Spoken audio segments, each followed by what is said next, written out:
Hello, everybody, and welcome to Saturday Morning Comics, the only show that thinks The Shadow is Alec Baldwin's second best performance next to Boss Baby. As always, I'm joined by my co-host Fanboy Hello. and Spawn. Howdy. Today we'll be talking comics and 1994's The Shadow. Fanboy, why don't you kick it off?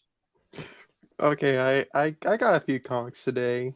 Let's start off with Marvel with Planet of the Apes versus Fantastic Four. Mhm. Can I just say I love this crossover? Like 2 issues in, like it's a classic for me already. It is very good. The ending too. Yeah. Funny thing is, I rewatched the original film the other day. I was like, yeah, Mhm. makes sense. Both of them have people from coming to space and crashing down on Earth, changing their lives forever. Yeah. And and I do like the apes have like the Fantastic Four powers. I got what's his name, Doctor Zayas. Yep. I Dr. Zayas. almost forgot his name, but I just remember. Oh yeah, The Simpsons, Doctor Zayas. But yeah, it's a good crossover. I mean, if you love playing the apes and Fantastic Four, I recommend it. And that's the only Marvel book I got this week. Okay, the funny thing is, I have to go to work. I was like, okay, I could pick these comics up and get in and get out. I was gonna buy the X-Men comic, but the guy in front of me was singing forever. I was like, no, screw it. That's fair. We'll get into that later. Yeah, I might get it this Saturday. And what's the cover where Wolverine is a crossing guard, which just looks great. Oh, I got the connecting covers. Yeah, I mean, those look good. I didn't pick up X-Men. You're not missing out on a whole lot. Since we're talking about it now, I just want to ask Fanboy and Spawn a quick question because Spawn might know. There is like a roster of the X-Men that they show, and who is Glob Herman? Glob Lost? Herman. I'm gonna be honest with you. I've read a good chunk of X-Men comics, but Yeah. that's like throwing a rock into an endless pond. Can't say I know who the fuck Glob Herman It is. is a You got guy that Glob? cover he's covered in pink goop and he's just a skeleton with bug eyes and it's Oh, you know what? I do know Glob Herman. I do know who you're talking about. I love Glob Herman. I apologize, everybody. I apologize, Glob Herman. Every time I see Glob Herman, you know what? I get a little happy. He's just a goofy little guy who's doing his best with the mutation he's got. Mhm. Every time I see him in an X-Men comic, he makes me smile, and that's all he needs to be. um You but should have he all rivals. Wow, that's tank. Let's go. um X-Men United specifically is the book I'm talking about. Number one came out. It is an ongoing. Um Yes, but for how long? It's gonna go on for 10 issues. yeah, probably. It's something else. I mean, it's okay. I'm looking at it right now on Comic Geeks. Yeah. It's very mixed reviews. Like a let me guess 3.9. Oh, let me tell you right now, actually. Ooh, I'm so sorry. We're at 3.2. Oh God, that's terrible. It's a Yeah, I mean it's pretty much just new generation of X-Men and they're all trying to, figure out what they're gonna do because they're not in Alaska anymore and they're in some like mind base or something. I don't know. For being a number one, it really does not make things clear. I don't know if I'll pick up the second one. My issue is like for me getting into comics in May, X-Men specifically. June. Well, this is in my cycle of Yeah. comics at this point in my life.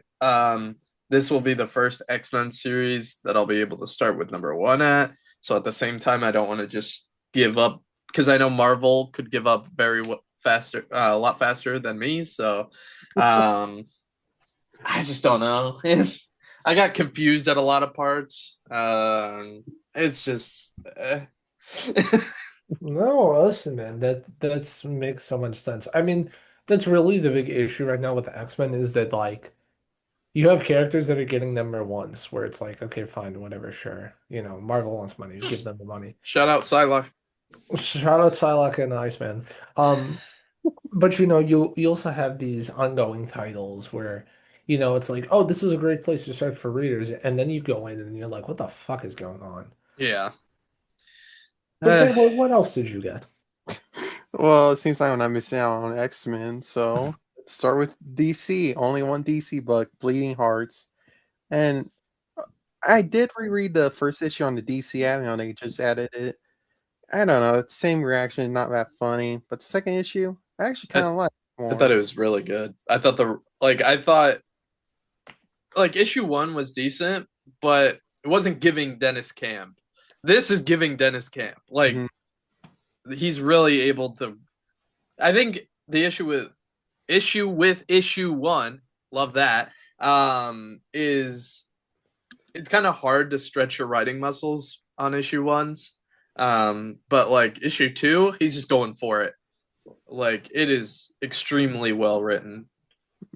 Yeah, yeah, it is. I was telling myself at work, like, dude, Dennis Camp can't miss this. He And no, he didn't.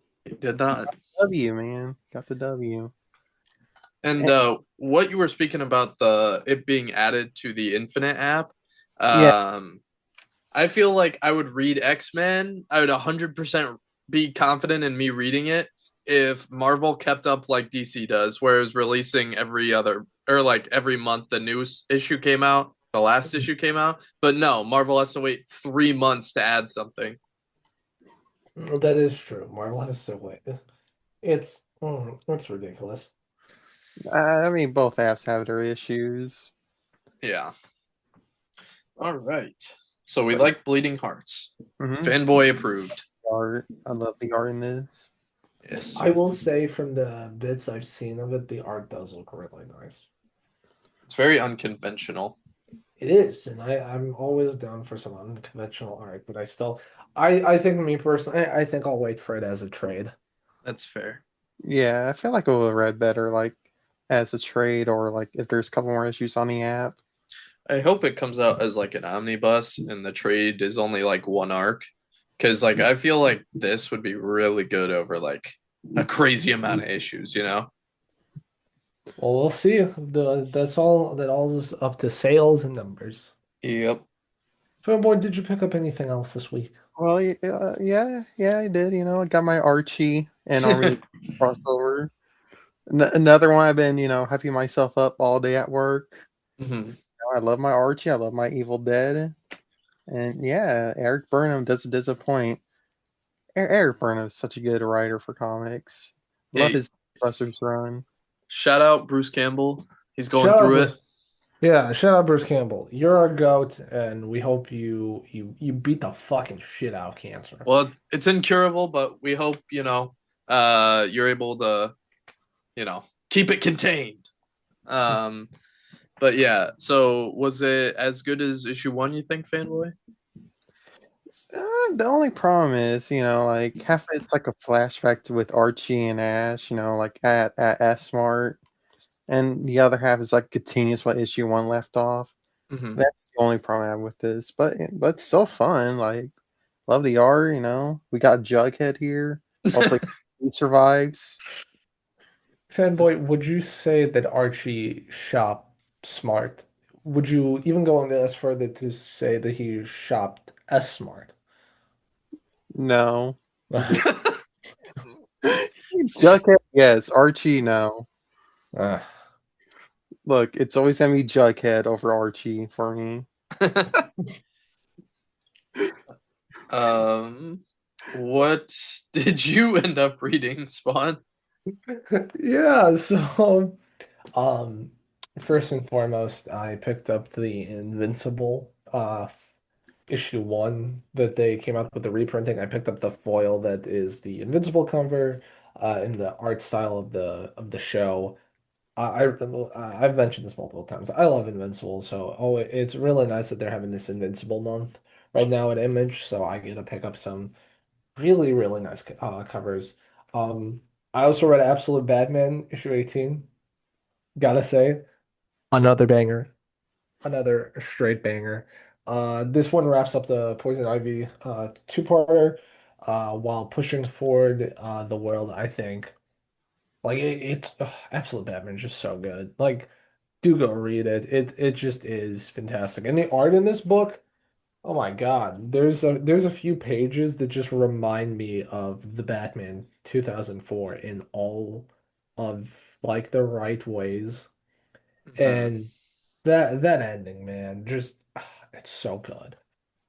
So I absolutely, I think I'm gonna miss the guest artist, the guy that's doing it right now, this Senti or whatever. I love his art. I think I'm gonna miss him too, but I love Nick Dracati Yeah, so that's much true. on his art. Um, Last but not least, at least the book that to be honest, have been thinking about a lot today was I picked up Transformers 30. And um uh Fanboy, I know you read it. Anthony, have you read it or No. do you know what's going on though? No. Okay. Well, I want to talk about Transformers. So this is your Spawn spoiler warning. Go read it. Dan Moore's art is really nice. But yeah, Transformers 30, it does a lot of interesting things. I think, well, okay, let's knock out the elephant out of the room. Alita 1 becomes a prime by taking the matrix of leadership from Optimus. And although I love Transformers and I've been loving this series, it is one of the series that really, really has been pushing me to read indie comics and publishers that aren't DC and Marvel.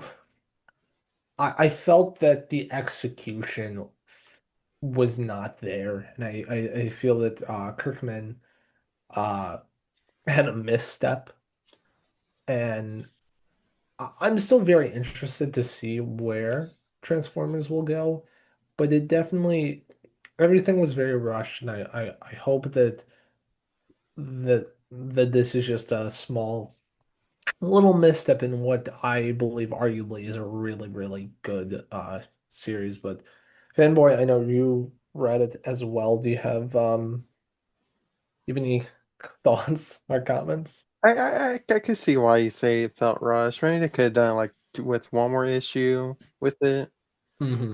which are becoming a prime, or at least like earning it. But also kind of makes sense, like Optimus, like will pick violence if it's like necessary, like with Megatron, like like he's just here and his friend is just like hitting him and he doesn't want to fight back.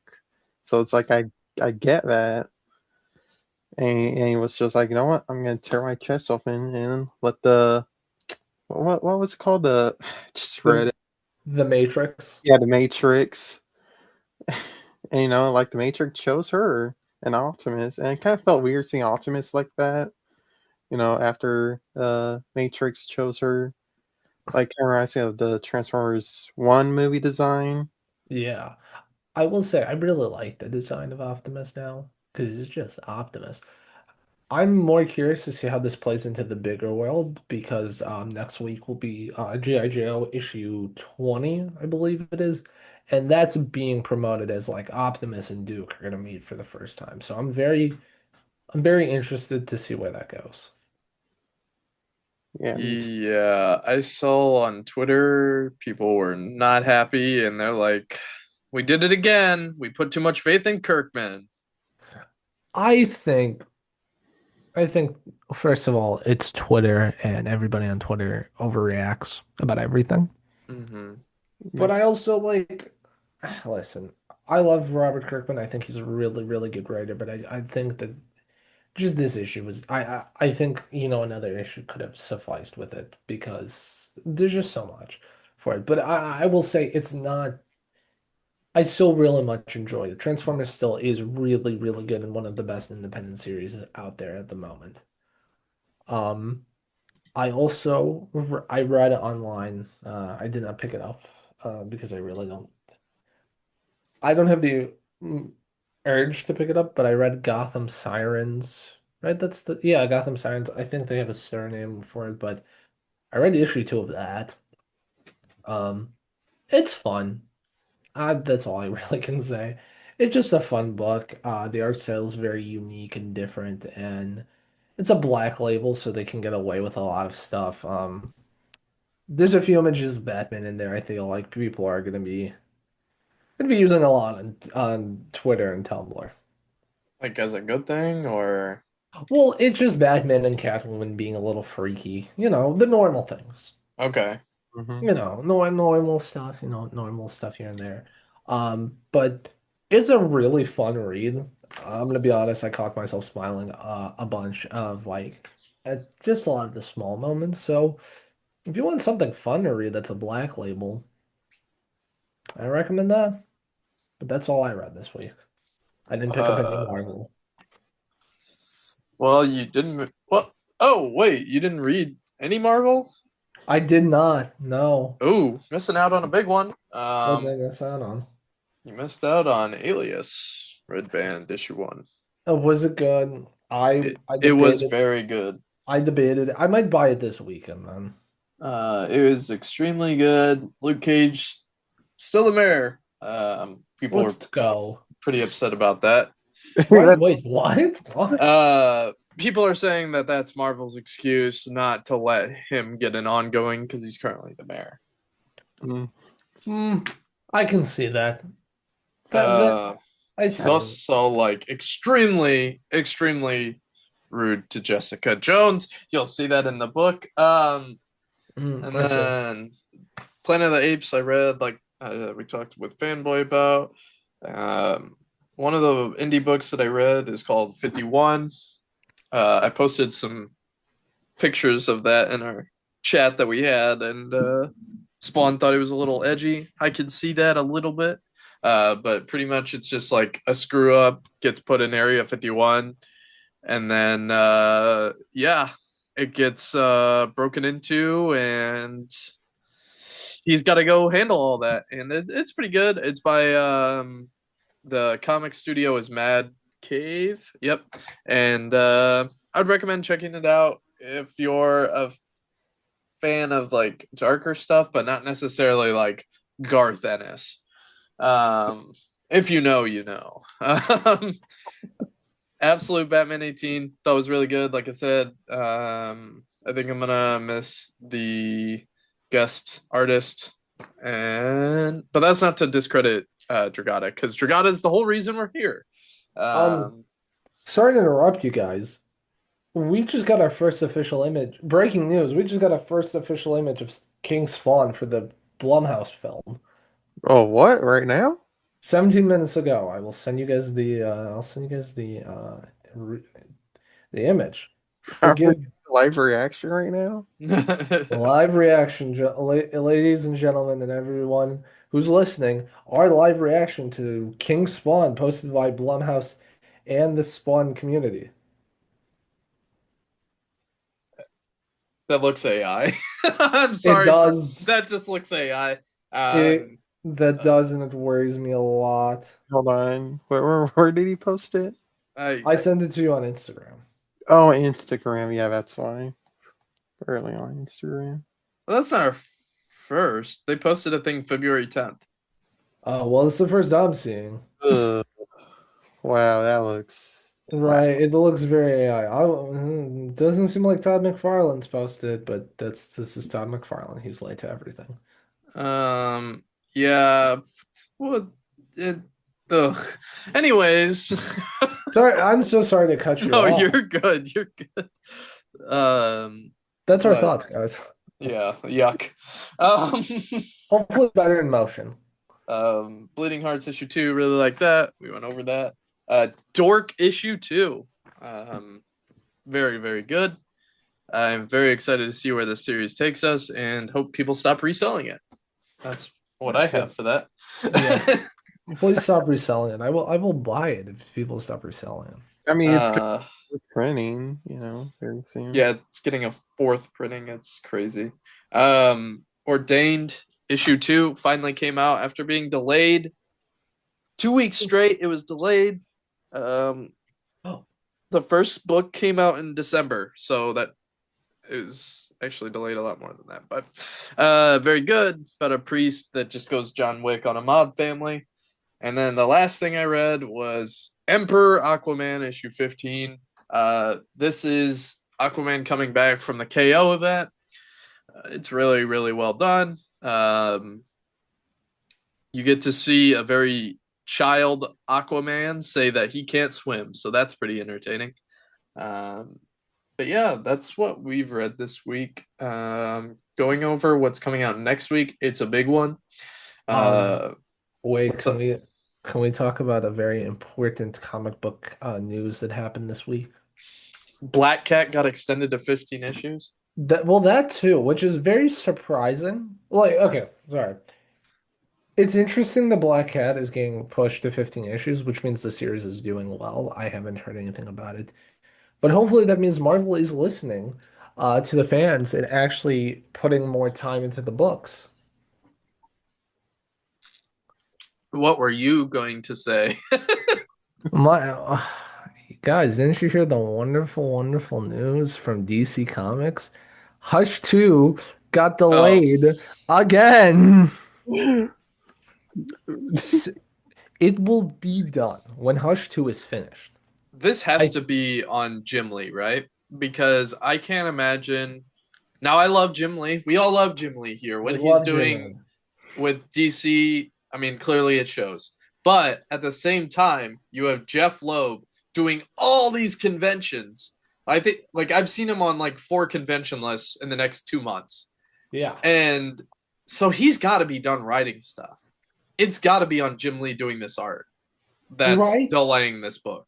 Right. I feel that is a money laundering scheme. I, d- I don't think so because nobody's buying it.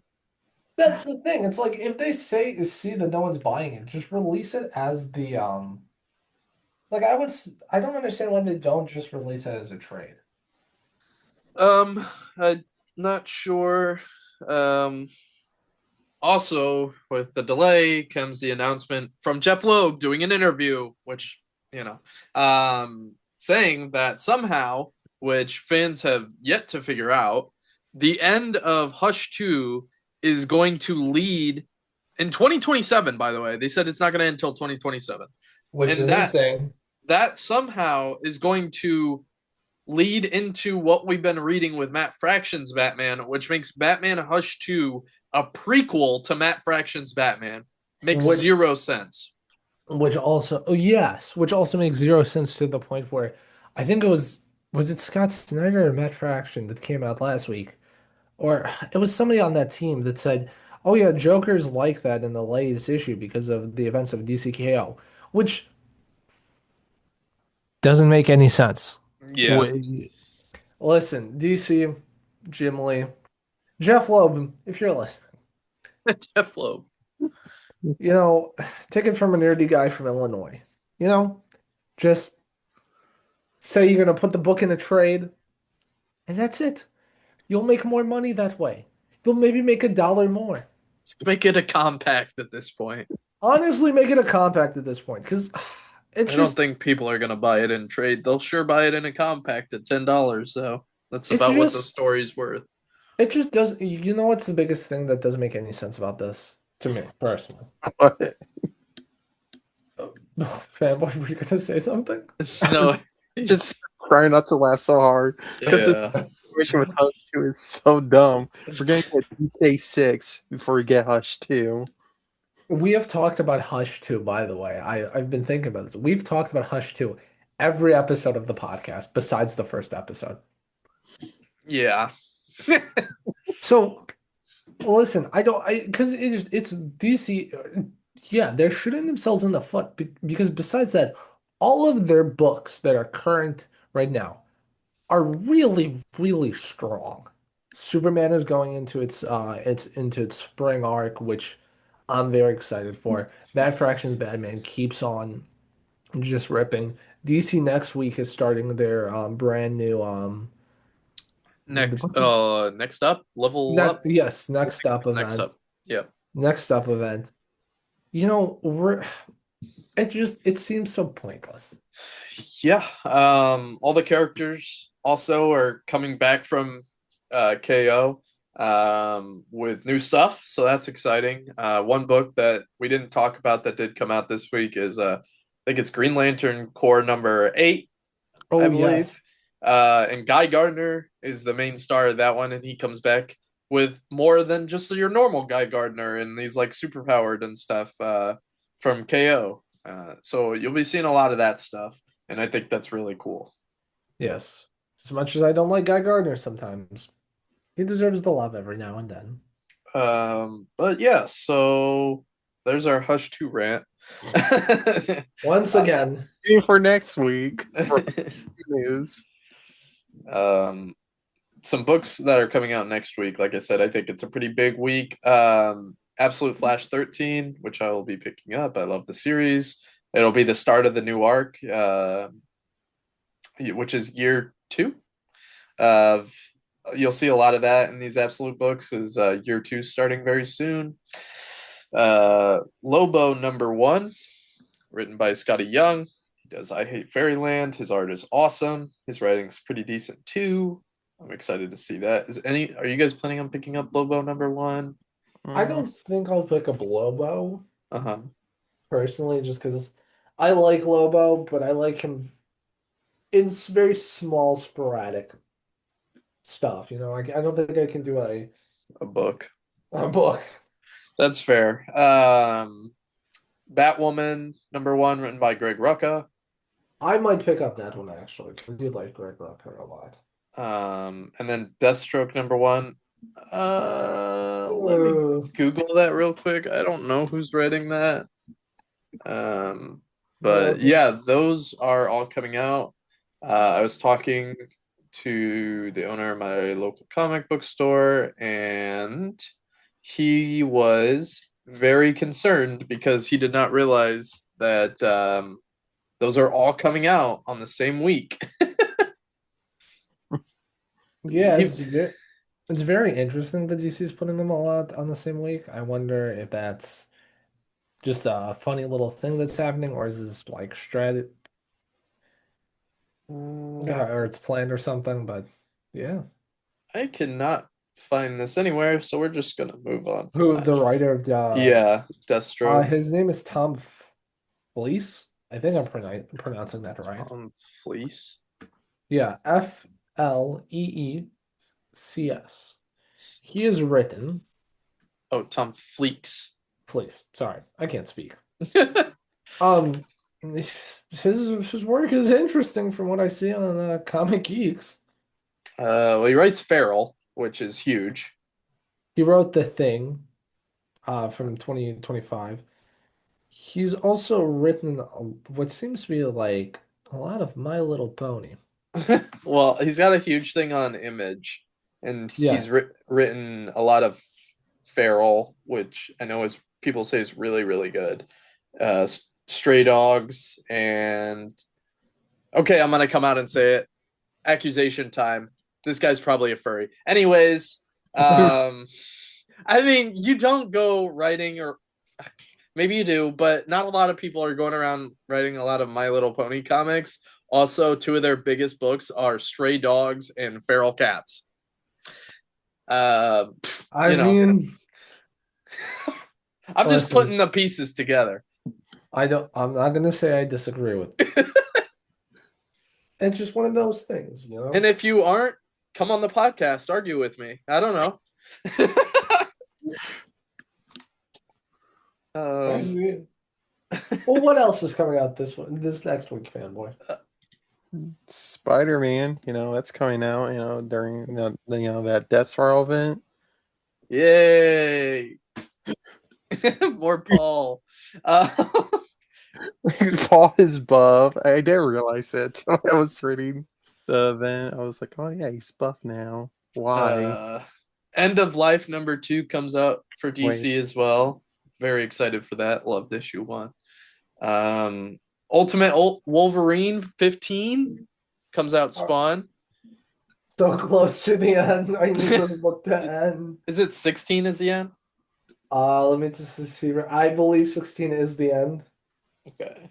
But yeah, I really need these last two issues to be strong because I want to say ever since issue 7, no, issue 10, it's not been good.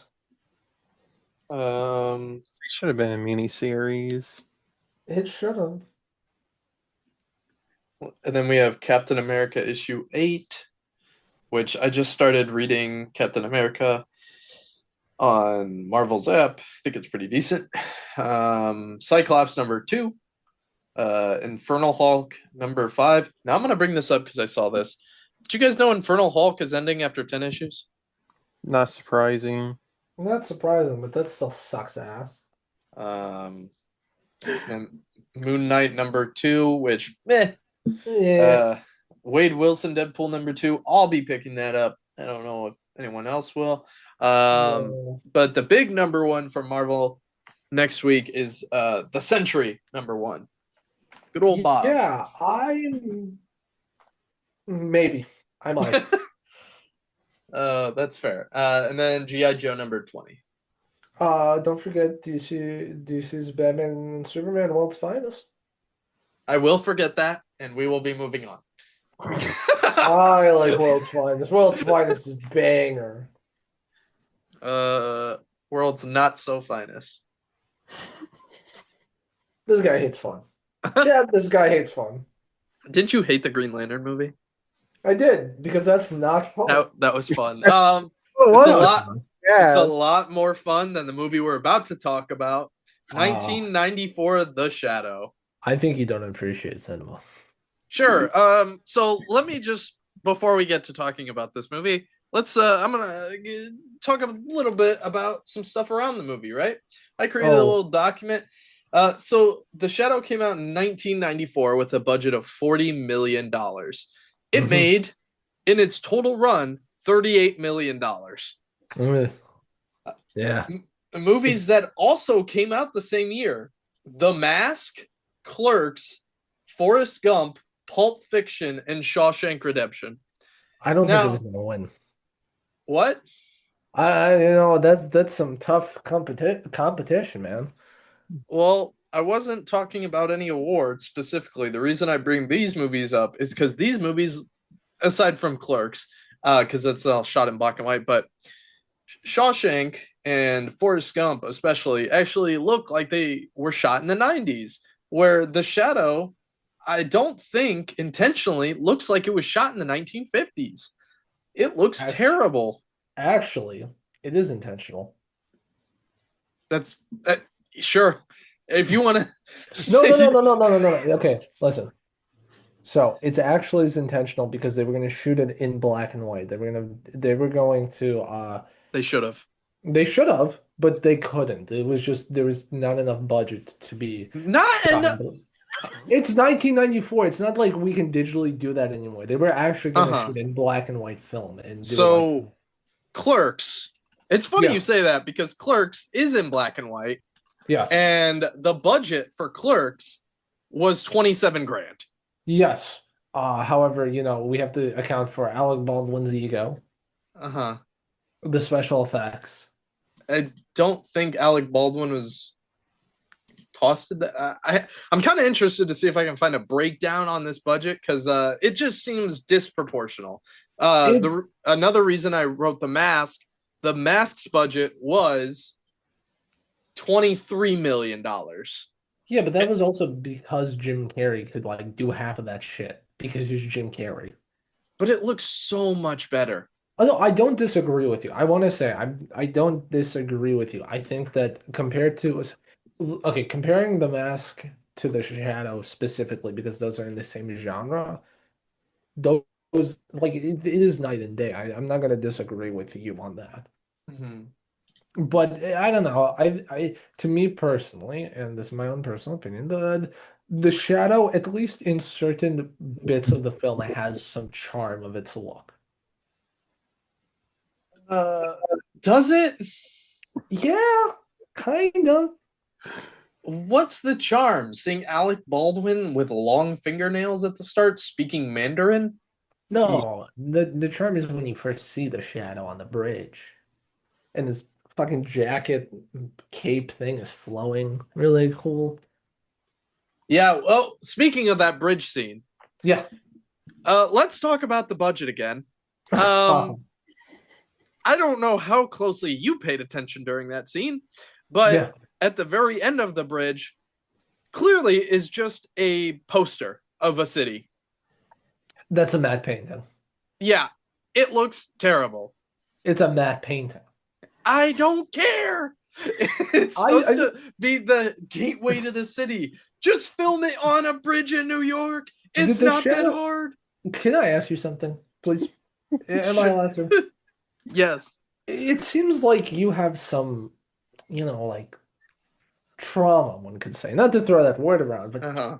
Alec it's Baldwin did kill somebody, by the way. Alec Baldwin did kill someone. I'm Murderer. not, he is a murderer. I'm not excusing that. But it's specifically with this film, it feels like this movie like dumped you, killed your dog. I You mean, it know, might as well. It killed my spirit. that's also a banger movie that's in black and white. The Spirit with the guy from Suits, It Harvey. would. It. I, I just. It was just so bad. I just don't get it. I really don't get it. Alec Baldwin. I joke about that intro about that being his second best performance. That was. He probably should have won a Razzie for that one. That. Oh my god. You. Fanboy, what did you think of the film? Uh, I liked it. It's fun. I think the best way to watch it was like at night. Like it's called a shadow, so might as well just immerse yourself in this world. Why does he carry guns? Because he was created in the 1930s, man. That scene of him shooting the cinder block off the guy's feet. What was that? That's funny. Dude, there's a lot. I don't even have any defense on that. That's just fucking funny to me. There's a lot. It's so extreme that it's funny. There's a lot of dumb stuff that happens in superhero movies, and that's the thing that you're like concerned about the cinder block. Yes, because he just pulls out two pistols. It's the most unrealistic shootings I've ever seen. Mind This you, is don't trust him around guns anymore. okay. Okay. Can I pause you for a second here? This is a movie about a guy Uh-huh. who has what apparently is an evil spirit inside of him that he's always fighting. Sure. And you're trying to put some realism into this. So There's a knife that fucking bites him. I just want to briefly talk about two of the movies that I love that came out 2 years prior that Yeah, look 100 times better. sure. Tombstone Okay. and Jurassic Park. Okay, Jurassic Park is good. Okay. I agree with you. It's not the best looking film, but like, what do you want, man? I want them to shoot a good movie and not say it was intentional. What was not okay? Let's put ourselves in 1994 for a second, shall we? Sure. Okay. They wanted a superhero movie. Mhm. They didn't want to pay Marvel or DC to get the rights to one of their characters. And the biggest superhero movie at the time, besides Superman, was Batman with Michael Keaton. So they decided we're gonna take that, and they found out that the Shadow was kind of the inspiration for Batman, and they said, "Fuck it, we're gonna do that." And because the Shadow has been in radio, in silent film, in black and white film, and then again on radio, they said we're gonna do a very loose adaptation. So that's why the film is a fucking mess. It's a funny mess, but it's still a mess. So I doing some more research Yeah, as I do. you do. Um I just this is the same guy, Yeah. the director Yes. that shot Highlander. Yes. Which is insane to me because Highlander is peak cinema, And that was 8 years prior. and it's great. Highlander is banger. If you haven't seen Highlander, go watch Highlander. How are you going to go from shooting Highlander to shooting this? You know, it happens, man. To who? Dude, I don't know what did you like about the film? Actually, let's hear this. I like the outro song. Is that it? Yes. Okay. I'm gonna talk about The Shadow now, if you don't mind.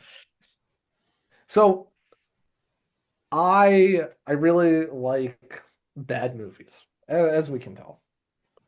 Except like I like bad movies that are funny, not bad movies like Ryan Reynolds' Green Lantern. I I like those superhero films from the 90s and early 2000s that aren't based on DC or Marvel because they are just their own little weird camp. And this movie is like just drinking a bunch and then putting things on to see. Because why is the knife biting him? There's a villain in there. He lobotomizes him, by the way. End of the movie, he wakes up in a mental ward. The villain of the movie, who's also really good in this movie. I will say that. Can you at least agree with me on that? No. Yes. Oh my God. Okay, whatever. He lobotomizes a man. The Shadow, Alec Baldwin, lobotomizes a man to take away his psychic abilities. Very eerie foreshadowing on what Alec Baldwin was Yes, gonna do. very eerie foreshadowing. But it's like I don't know. It's stupid and it's campy and But it it's takes just stuff. itself seriously. And that's what makes it even funnier. No, it doesn't. Yes, you think. Okay, let me spin the tail for you, man. Let me spin the tail. Okay, this movie, I remember the scene very clearly. Alec Baldwin's having a mental struggle with himself about who he is as a man. Is he the evil fucking warlord or is he the shadow, the hero? And it's just this stupid dream sequence. And it's so taking itself seriously that it becomes funny. And I don't think you can see that. I can't.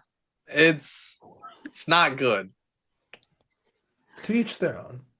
I, Fanboy, I'd rather watch a Shadow than Green Lantern Ryan Reynolds any day of the week. I Not me. agree. No way, Jose. That movie was so boring. Oh, I just hated it. This girl's like a psychic half the time, and why is she there? She's unlocking her latent psychic abilities. Yeah, whatever. Okay, can I ask a question? Did you at least enjoy the running gag of the police chief? Him being like, "Oh, you gotta find yourself a wife," and every time he's like, no, I'm okay, thank you." And he would be like, "Oh, why are you running late?" And he uses little powers. He's like, "No, I'm not running late." He's like, "God, you're not running late. No. You hate fun." I'm just gonna say, I think my co-host over here doesn't like a fun bad movie, and that's okay. That's okay. It yeah. No. It's terrible in every aspect of the word. I wish it was never made. I knew exactly what I was in for. I did the miming of a buckling of the seatbelt from the opening scene where the guy like breaks in and was like, if you kill me, well, he doesn't break in, he gets captured, but he's like, if you kill me, my brothers are gonna hunt you down and find you. And then he takes his buddy hostage. He's just like shoot through him, but like in the most unserious, terrible way. I was like, oh boy, this is what Did I'm in you for. did you at least enjoy Ian McKellen? Did I enjoy Ian McKellen? Yeah, in this movie.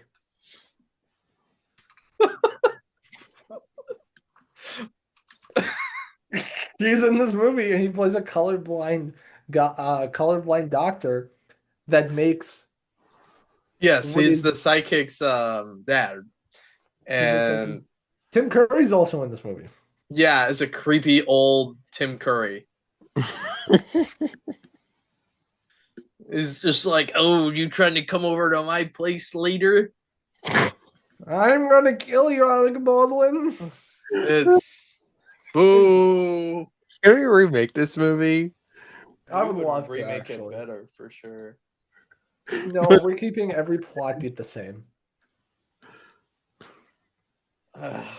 But for you, we'll shoot in black and white. I would love that. I love black and white films. Do you? Okay, so let me ask you then this. Do you think you would have enjoyed it slightly more if it was in black and white? Yeah, I mean the colors were just not there anyways, so I don't know why they couldn't shoot it in black and white. I don't Because know, they man. didn't have the budget. Apparently, No budget. no budget. Well, do you guys want some shadow recommendation comics? Yes. I saw Jim Starlin wrote the Shadow comics, which I'm gonna recommend blindly because Jim Starlin's great. Jim Starlin's The Shadow Run is great. I've read a few issues from it. Um, guys, I have to drop a truth nuke here for a second. He actually hated the movie. No, no. I actually haven't read that many Shadow comics because a lot of them are either very out of print and very hard to find, or they are like 3-issue miniseries that are also very hard to find. Well, it started However, in a magazine, yes. so However, the one Shadow comic I did read that I did enjoy was Shadow Meets the Batman, oh boy, was written by Scott Snyder and Jim. sellout. Oh yeah, I'm a sellout. So I am. That one was good. I think that was fun. It was actually during DC's time where they were just crossing over their characters with Hanna-Barbera characters. Shout out Batman and Elmer Fudd. Yes. I actually did read that. Wasn't that bad? Shout out. You saying something's not bad by Tom King? Wait, Tom King wrote it? I believe it was Tom King that wrote that. I think it was too. We just lost a subscriber. No, we're about to get an angry comment being like, Tom King worked for the CIA and he's a war criminal, and we're gonna be like, we know. Yes, it was Tom King, by the way. Tom King wrote it. Yeah. What? I see the trade every time I go into my local comic book store. I'm like, maybe one day One of these days I'll just pick it up. when no one's But- looking. Read it on the DC app. So let's rate this. How would you guys rate it out of 5? What did I give the Green Lantern movie? Like 3.5? I think you did. And I got Okay, so I'm gonna have to give this a 1.5. Fanboy, what about you? I would say 4.5. You know, like it does have its flaws, so it's also a fun movie. Let me see. Well, let me see what I give this on Letterbox. I'm pretty sure I didn't rate it in Letterbox. Let me check. I didn't even. In my opinion, this is like a solid 3. I will put this on if I'm really, really like wanting to watch a bad movie. But I don't know. I think it reminds me that it's a film of a bygone era where, all we get is Marvel movies and now DC movies. But, we don't get things like this anymore. We don't get things like The Shadow, The Phantom with Billy Zane, The Rocketeer, Sin City, 300. Dick Tracy. Dick Tracy, The Spirit. It's like I want more movies like that. We could remake The Shadow. We We could buy the rights right now. I'm sure the Shadow's rights are dirt cheap. They're like $3. Yeah, they're like, oh, you want this? We'll pay you to take it. Yeah, it's not like trying to get the rights to Dick Tracy. All right. So recently we've been doing coin toss, which seems to only come up heads. So we did a wheel, and we're gonna show the wheel. And, Wheel time. It's gonna be wheel time. I gotta remember how to do a screen share. Oh, there it is. We got this, guys. We understand how to podcast. It's this one.